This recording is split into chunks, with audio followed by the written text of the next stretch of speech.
नांदेड़ जिले में पिछले 3 दिनों से हो रही मूसलाधार बारिश ने पूरे जिले में तबाही मचा दी है और सबसे ज़्यादा बुरे हालात मुखेड़ तहसील में हैं। रावण गांव, हसनाली, भिंगेली जैसे कई गांव बुरी तरह से बाढ़ की चपेट में आ गए हैं। नदी नाले उफान पर है, जिससे बाढ़ का पानी लोगों के घरों में और खेतों में घुस गया है। लोग अपनी जान बचाने के लिए पेड़ों, मस्जिदों और ऊंची जगहों पर शरण लेने पर मजबूर है। सैकड़ों जानवर बाढ़ में बह चुके हैं और जनजीवन पूरी तरह से अस्त व्यस्त हो गया है।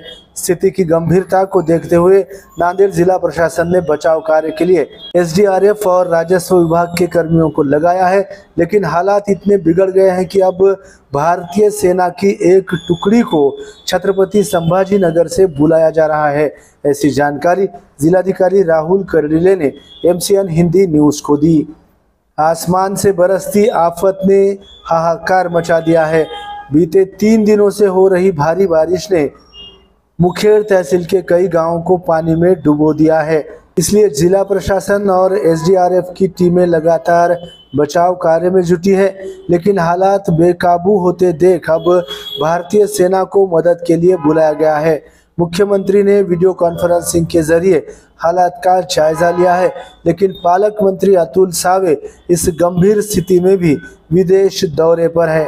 इनमें से कई गांव ऐसे हैं जिन्हें लेंडी प्रकल्प के कारण पहले ही सुरक्षित स्थानों पर जाने का आदेश दिया गया था, लेकिन ग्रामीणों ने इन आदेशों को नज़रअंदाज किया, जिसका नतीजा आज ये हुआ कि उन्हें और उनके जानवरों को बड़े पैमाने पर नुकसान उठाना पड़ा है।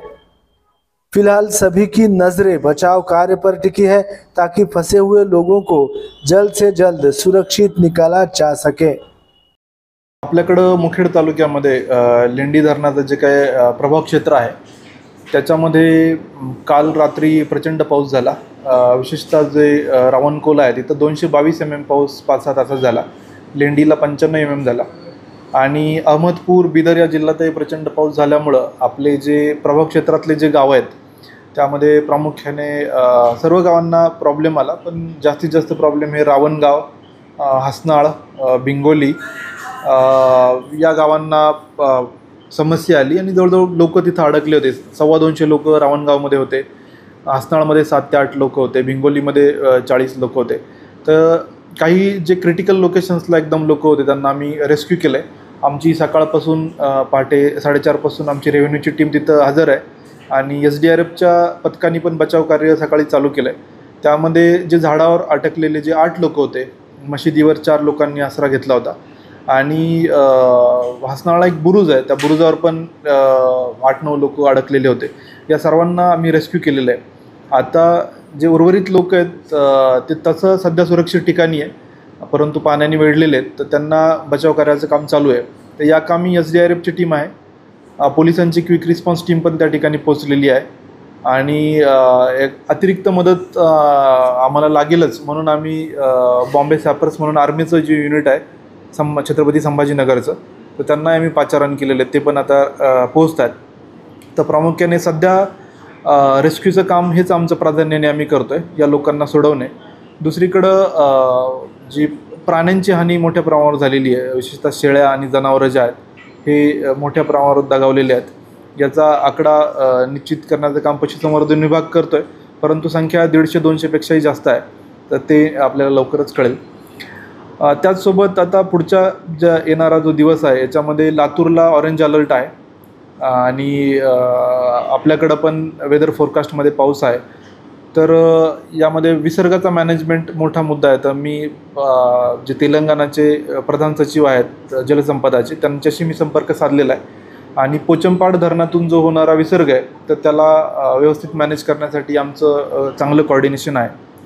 बिदर कलेक्टर आहे, लातूर कलेक्टर आहे, यांच्यासोबत पण आम्ही एक आता चर्चा केली।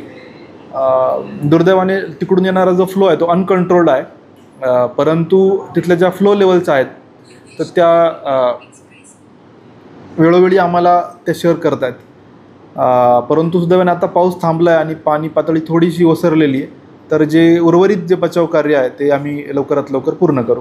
काही लोकांना जेवणाची व्यवस्था नाही आहे कारण ते अडकलेले आहेत, तर ती पण मी आमच्या रेव्हेन्यूच्या टीमला सांगितलं आहे. ती लवकरात लवकर त्यांच्यापर्यंत पण आपली टीम पोहोचेल आणि लवकरात लवकर त्यांना ही सगळी मदत पोहोचेल.